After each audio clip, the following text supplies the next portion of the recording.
박시영입니다. 2부 진행하도록 하겠습니다. 아주 이제 박식한 현장에 또 강한 우리 김현정 민주당 노동대변인 오셨습니다. 박수로 맞아주시기 바랍니다. 예, 예, 반갑습니다. 저 평택 우분투 평택을 지역위원장도 하고 있고요. 지난 총선 때 출마했다가 1.5포인트로 낙선했고 지금 이제 당에서 노동대변인 하고 있습니다. 오늘 그 공매도와 관련된 것이 요즘 최근 핫 이슈인데 그와 관련돼서 제가 좀 현장의 경험을 바탕으로 좀 오늘 좀 말씀도 드리고 기타 이제 소확행위원회에서 했던 활동이라든지 택배 노동자 그리고 이제 보궐선거 관련된 얘기들도 같이 한번 나누도록 하겠습니다. 반갑습니다.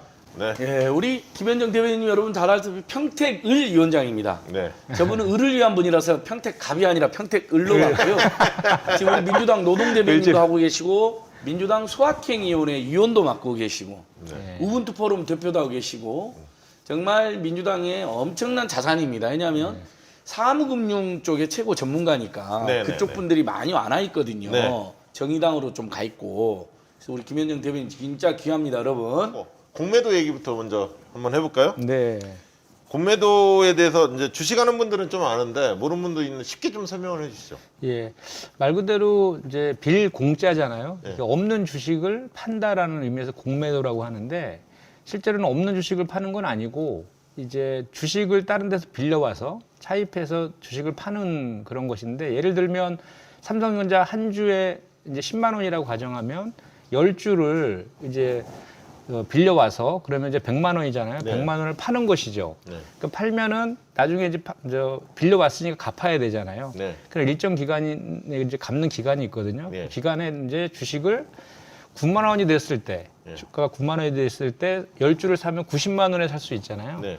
그러면 100만 원에 팔고 90만 원에 사서 갚았으니까 10만 원의 이익을 보는 것이죠. 그래서 이 공매도는 기본적으로 주가가 떨어질 것이다라고 예상됐을 때 하는 기법이에요. 그래서 이게 10주니까 10만 원이지 만 주면 1억을 쉽게 벌 수 있는 그런 구조의 이제 공매도인 거거든요. 그래서 지난 2008년 그 글로벌 금융위기 때하고 2001년도에 하고 작년 이제 3월 달에 주가가 1,400포인트까지 이제 폭락했었거든요. 그때 이 공매도는 기본적으로 이제 매도하니까 네. 주식을 팔면 주가가 떨어질 수밖에 없는 거니까 주가가 너무 떨어져 있으니까 그 공매도를 일시적으로 중단시켰죠. 그래서 지금 2020년 3월 달에 6개월 동안 공매도 금지를 시켰는데 6개월 한번 연장해서 올해 3월 15일까지 지금 연장되어 있는 그런 상황인데 지금 현재 그 동학개미들 네. 개인 투자자들은 이 그 공매도 금지 기간을 연장해야 된다라고 네. 지금 하고 있고 좀 일부의 이제 동학개미들은 아예 공매도 자체를 폐지시켜야 된다라는 네. 주장까지 하면서 지금 저 청와대에 국민청원까지 하고 있는 그런 개인적 상황인데 의견은 어떻습니까, 위원장님? 저는 기본적으로 지금 3월 15일 날 공매도를 제기하는 것은 좀 시기상조다 이렇게 생각을 해요. 그래서 왜 그러냐면 이게 공매도는 사실 OECD에 가입한 선진국에서는 다 있는 제도입니다. 다 있는 제도는 맞는데 이제 이게 숨 기능이 있거든요. 뭐냐면 이제 투기 세력들이 특정 종목들을 많이 사가지고 주가를 많이 올려가지고 이렇게 이제 시장을 좀 이렇게 혼탁하게 하는 경우가 있거든요. 그런 교란하는? 그런 경우 그런 투기 세력들을 좀 이렇게 완화시키는 그런 이제 순기능이 있고 OECD 국가에서 제도를 도입하고 있는 거는 맞는데 문제는 뭐냐면 이 공매도 제도에 대해서 우리나라는 그 주식시장이 특수성이 있어요. 그게 뭐냐면 우리나라는 그 작년 한 해 동안에 주식 거래대금이 한 2,400조 정도 됐는데 그 중에 65%에서 70%가 개인 투자자들이에요. 맞습니다.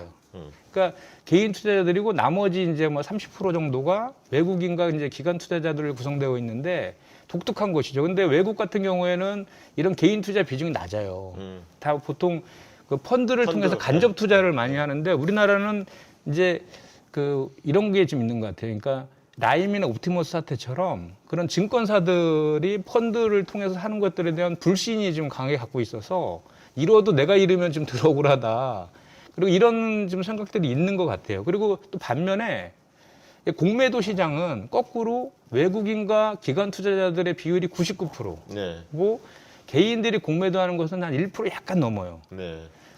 그러니까 이제 어떤 이제 일이 벌어지냐면 공매도라는 것은 기본적으로 주식을 이제 파는 것이잖아요. 그 팔면은 그 어딘가 주식을 빌려서 팔아야 되잖아요.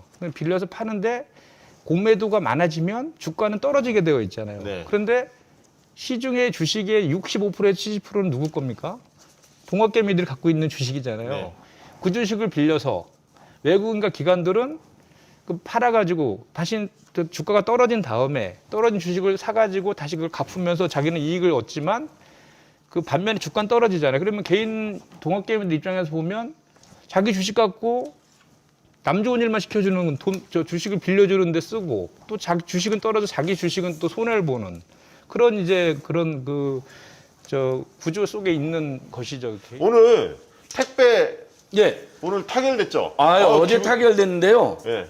그동안 택배 기사님들이 과로사한 가장 큰 문제가 오전 내내 6시간, 7시간 동안 분류 작업 하셨잖아요. 그러니까 배송이라는 건 자기 구역으로 물건이 와가지고 그냥 나르기만 하면 되는데 산더미처럼 쌓여있는 데서 자기 동네로 갖고 갈 것을 분류하고 그다음에 자기 구역을 또 분류해가지고 그걸 날라라고 하니까 6시간, 7시간 해갖고 이미 기진맥진 되어 계시는 거거든요, 여러분. 근데 그 부분이 전격적으로 민주당의 노력으로 물론 택배연대 노조라든지 당사자도 열심히 투쟁했지만 앞으로는 택배사가 무조건 분류를 하는 것으로 김현정 대변인도 끊임없이 택배 문제 해결을 촉구하고 호소하셨거든요. 네. 이게 다 모아져서 지금 우리 기사님들에게 정말 뭐 100%까지는 아니다 하더라도 기사님들 표현하면 8, 90점짜리 합의가 나왔다고. 네. 그 20대 때, 21대잖아요. 박홍근 의원이 생활물류법을 대표 발의했었는데 그때 이제 야당에서 반대해갖고 이제 폐기됐었거든요. 그게 이제 올해 1월 8일 날 그 생활물류법이 제정이 됐어요. 개정이 아니라 제정이 됐는데 그때 이제 그 소위 말하는 우리 분류 작업 왜 그 비용을 누가 부담할 것이냐의 문제가 있었는데 그걸 까대기라고 하죠. 네. 저 분류 작업을 28년 만에 해결된 거예요, 이게. 근데 거기 법안에는 이 그 분류 작업에 관한 사항이 언급이 없어요. 그래서 그거에 대한 문제 의식이 좀 있었거든요, 사실은. 근데 그 박홍근 의원 입장에서는 그 택배사들마다의 그 환경들이 다 틀리잖아요. 그리고 네. 비용을 얼만큼을 할 것인가에 대한 것도 사회적 합의가 필요한데 그런 것들이 아직 없으니까 일단 생활물법 제정하고 시행령을 통해서 그 분류 작업에 대한 그런 책임 소재 이런 것들을 이제 하겠다라고 이렇게 되어 있었는데 요걸 통해서 이제 그게 완성이 된 거죠. 네. 소확행위원회 홍보 전문가 하면 붙으면 그거를 어떻게 홍보하는 게 사람들한테 효과적으로 전달할지 바로바로 아이디어가 나올 것 같아요. 제안하겠습니다. 진짜로 그거 필요한 것 같아요. 맞습니다, 맞습니다. 그리고 왜냐면 이게 시적절한 타이밍이 되게 중요하잖아요, 이거. 예, 예. 바로바로. 그리고 그다음 또 뭐가 있었습니까? 예, 그 최고 금리가 이제 2021년 올해 7월부터 20%로 낮아집니다. 그리고 이제 저신용자들은 대출 같은 게 받기 어렵잖아요. 그런 저신용자들에 대한 신용 공급 방안을 상반기 중에 금융이랑 당이랑 같이 해갖고 만들어서 발표하기로 그것까지 이렇게 되어 있고요. 사실은 오늘 이제 그 더불어민주당과 그 금융위원회하고 이제 소확행위원회가 같이 상생협약식을 맺은 건데 아시겠지만 그동안에 그 금융권이 지금 약탈적 금융, 좀 이렇게 이윤 추구만을 목적으로 하는 약탈적 금융이라는 이제 비판이나 오점들이 많이 있었는데 사실 금융의 원래의 그 본래의 기능은 포용적 금융, 생산적 금융이라 해서 한계 기업이라든지 지금 저기 어려운 가게들을 갱생시켜주는 그런 순기능을 해야 되는데 그런 게 좀 사실 약했잖아요. 그런 것들에 대한 이번 이런 거를 통해서 그런 이제 포용적 금융으로 바꿔나가는 거를 실제로 실천할 수 있는 계기가 되는 것이라서 또 그 의미가 있습니다. 엊그저께 우리 평택시와 당정협의를 했었는데 정부에서 지금 이제 매출 4억 미만에 대해서만 이제 보상해주고 이런저런 기준을 가지고 300만 원, 200만 원, 100만 원 지원하고 있잖아요. 그럼 사각지대들이 생길 수밖에 없어요. 예. 그렇죠. 그거를 찾아내서 매출을 4억에서 10억 사이까지도 이렇게 보상을 해준다든지 또는 이제 실내 체육시설에서라든지 뭐 당구장, 탁구장 이런 것들 다 찾아내가지고 최대한 할 수 있는 범위 내에서 지원을 하자라고 당정에서 이제 협의가 되었고. 그러니까 지방정부가 지금 나서기로 한 거 아니에요? 예, 다. 그거 아주 잘했어요. 예, 경기도 예. 지방정부들이 그 얘기 하시더라고요. 그러니까 예. 경기도에서 1인당 10만 원씩 이제 시기만 남았는데 그렇죠. 그거는 이제 시기를 이제 당과 조율해서 결정할 거고 예. 나머지 지금 같이 약간의 사각지대들이 있어요. 예. 아까 정부에서 이제 100만 원, 200만 원, 300만 원 줬지만 다 다가가지 못하는 데들이 있거든. 맞습니다. 그런 데를 지방 정부가 잘 아니까 현장을 그럼요. 잘 찾아내서 보완을 해주겠다는 거예요. 선별 지급을 해. 박영선 그 장관님이 지금 저기 중소기업 장관 하시면서 정말 이 코로나 시대에 딱 맞는 리더십을 보여주신 것 같아요. 그 장관직을 마무리하시는 그 순간까지도 소상공인 자영업자들을 위해서 이렇게 재난지원금이 제대로 지급되는지 11월부터 19일 사이에 90% 이상을 그 구정 전에 지급하는 걸 목표로 했는데 19일까지 다 90% 이상이 벌써 지급됐다는 거 아닙니까? 그래서 그 전에 중소기업 벤처부 장관 하시면서 그 포르토콜 경제를 해서 이제 공생 경제라고 하거든요, 그거를. 이제 그래서 플랫폼 경제에서 포르토콜 경제로 이제 바뀌어야 된다. 그래서 시정 참여자들이 기업뿐만 아니라 거기에 기업의 이익에 공헌을 한 노동자라든지 또는 관련된 하청업자라든지 똑같이 그 이익들을 나눠 가져야 된다는 게 포르토콜 경제인데 이슈나 화두가 딱 맞잖아요. 우리 지금 현재 그 뉴노멀 시대에 그런 것들을 실제로 현장에서 실천해 왔기 때문에 저는 이번 좀 전에 이제 우리 박진 대표께서 여쭤봤는데 물어보셨는데 서울시장 선거가 저는 정말 이번에는 정말 그 미중유의 국난 그 시대잖아요. 그래서 이게 젠더 문제라든지 또는 우리 그 박 전 시장님에 대한 그 과거로 천착해가지고 그거에 대해서 이렇게 논하는 것보다는 정말로 이런 상황에서 민생을 진짜 살리고 서울 시민들을 위해서 누가 진짜 행정 능력이 있고 이거를 극복할 수 있느냐라는 그런 프레임으로 이 선거가 치러져야 된다고 생각해요. 그것이 우리 서울 시민들을 위해서도 좋고 우리 대한민국의 정치 발전에서도 전 좋다라고 그렇게 생각을 하는데 지금 야당에 보면은 지금 제가 후보자 숫자를 14명. 쉬다가 좀 포기했는데 14명.